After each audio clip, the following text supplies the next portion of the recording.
Hey guys, this is Mr. B, and I'm gonna do a book review. Alright, so my daughter, she knows I love sports. My Detroit Tigers shirt on. So this is the second time she's gone to her school and checked out a library book for me. She would bring it home, like, oh, you like this book or whatever. She's like, no, it's for Dad. It's like, awesome. So the book I'm gonna review today is this. The Biggest Upsets of All Time. Now, before I even get into the review, I actually thought, just based on the cover, and I'm assuming my daughter thought this too because she knows football is my favorite sport, I thought this was just about football upsets. I didn't read the little circle here. It says the legendary world of sports. So when I looked at the table of contents before I read the book, I realized, oh, this isn't just football. So it made it more interesting, honestly. Not so much. Let's start the review. First chapter was the 1919 Sanford Stakes upset Polsey upset. I don't know what that means. I'm sorry. I'm not big into horse racing, and I don't know the history of it. It was cool, though. I love upsets, so that part was cool. Horsey. Then there's the 1950 World Cup Colonial Uprising. Not a big soccer fan either. Sorry. I like it. I watch it sometimes. I watch the World Cup, but it was nice. I love upsets. 1969 Super Bowl. Joe Jets Clip Colts. So this is when Joe Namath was quarterback for the Jets, and he actually predicted that they were going to win. The Baltimore Colts were 18-point favorites. Broadway Joe Namath was like, nah, we're going to win. I got this. Watch. I got this. And nobody had run the ball well against Baltimore that year at all. And then Matt Snell carried the ball 30 times for 121 yards.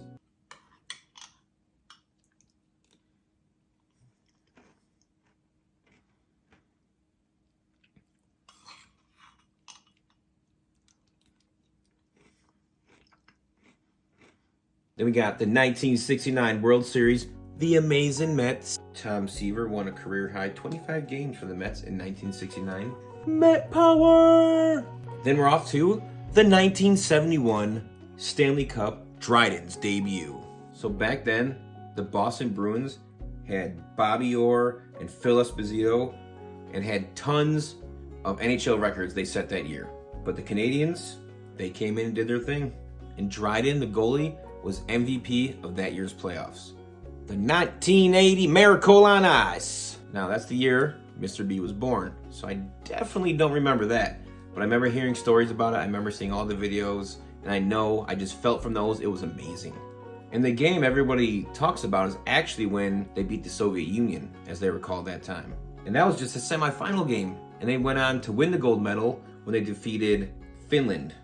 But they beat the Soviet Union 4-3. And one of the most exciting, biggest upsets you'll ever see in your life.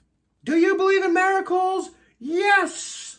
Fitting for this time of year, at least when this video comes out, March Madness. The 1983 NCAA tourney, Wolfpack's wild win. Look this one up. Jimmy V ran on the court, not knowing what to do, couldn't believe how they won, couldn't believe they won. It was amazing. And they beat top-seeded Virginia by 1 point to win to go on to the Final Four. Then in the semis, in the Final Four, they beat Georgia. Then in the finals, they played the #1 team in the country, the Houston Cougars, aka Phi Slamma Jamma, for all the dunk crazy offense that they were doing that year. Not to mention, they were led by first-team All-American Akeem the Dream Olajuwon and Clyde Drexler. They were on the same team. And then the North Carolina State Wolfpack beat them, ran off the court, took the Nets down. It was amazing. Look it up after this video. 1988 World Series, Gibson goes deep. Now, he was my favorite player forever. He's probably my favorite all-time player. And although I'm a Tigers fan, again, got the D here, he went to the Dodgers, Los Angeles. What am I gonna do? I was a kid, I couldn't be mad. I still rooted for him. And that game and that home run, the fist pump, you can't beat that. It was amazing. I remember being 8 years old and watching that and just be like, yeah, Gibby! And the coolest thing was, Gibson was injured. So when you watch that clip, you see him hit that home run, you see the fist pump, you see him hobbling around the bases. It's amazing. To the new millennium, the 2000 Summer Olympics, Gardner grabs gold. Now I definitely remember this Olympic wrestling story. The Russian wrestler, Alexander Karelin, if I'm saying it right, sorry if I'm not, he was a beast. and he went up against USA's Rulon Gardner. And the Russian had not lost a match in 13 years until that gold medal match. Then we get to 2007 Fiesta Bowl, Big Play Boise. If you remember when this team started getting good, it was fun. You probably remember that blue football field they played on and still do. So in 2007 in the Fiesta Bowl, people were like, how'd they get here? Why are they here? Okay, let's see Oklahoma, the mighty Oklahoma. Let's see how badly they beat them. Didn't happen. Boise started off with a 14-0 lead, then jumped to 28-10. But as people may have expected or thought would happen anyways, Oklahoma rallied and came back and they tied the game. Then they took a lead and went up 35-28. And then as the clock was about to hit 0 and the Broncos were done, they ran a play. Quarterback Jared Zabransky throws a pass over the middle. Receiver Dryzen James catches it, flips it back, the hook and ladder, and he flips it back to teammate Gerard Rabb, who goes 50 yards down the sideline and scores. So they tie the game. In overtime, Oklahoma scores on the first play. Boise gets the ball back, but it's 4th down. It was time for another trick play.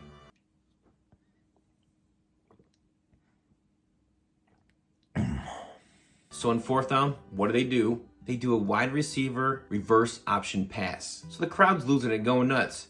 But guess what? Boise wasn't done. They're like, you know what? This is Oklahoma. We're not taking any chances. So they do another trick play. They do the old school Statue of Liberty. That's when the quarterback basically stands still, has the ball behind him, and then somebody comes from behind running by and takes it and runs. And that's exactly what Ian Johnson did. He took the handoff from behind the quarterback and just booked it around. They got a 2-point conversion. They beat Oklahoma in the Fiesta Bowl in 2007, 43-42. And then the 2008 Super Bowl. Nobody's perfect. Eli Manning versus Tom Brady. The Patriots were undefeated. The Miami Dolphins from the 70s were sweating like, all right, somebody's about to do this.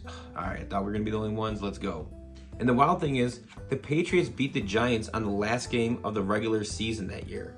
And the Giants barely snuck into the playoffs with the last seed. So in the 4th quarter, even though the Giants were putting pressure on Brady the whole game, that was their strategy, and it worked. They go into the 4th quarter late, and it's 14-10 Patriots. Giants have the ball. It's 3rd and 5 from their own 44. Eli drops back, throws a pass, and I'll never forget this. He throws it to David Tyree, who, by the way, only caught 4 passes that year in the regular season. Didn't matter. He catches it, pins it against his helmet, and goes to the ground. As one of the best defenders, Rodney Harrison, is defending him, trying to take it away. So from there, Eli, 4 plays later, throws a pass to Plaxico Burress, and he scores a 13-yard touchdown. And the Patriots' perfect season is bye-bye.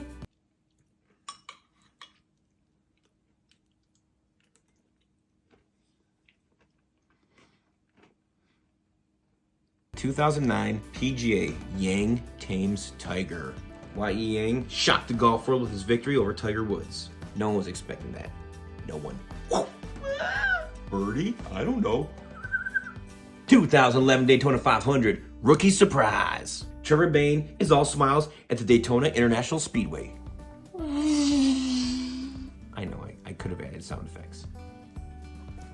And then finally, the glossary. All right, so Ruthie, thank you. This is very, very cool. I loved it. This was the Funny Dumplings book review, the first of more to come. Hope you enjoyed it. Make sure you click the little guy down there somewhere, wherever he is, the subscribe button, like, subscribe, all that stuff, please. We want more fans, more people to see what we're doing, and we hope you enjoy it. All right, see you soon. Bye-bye.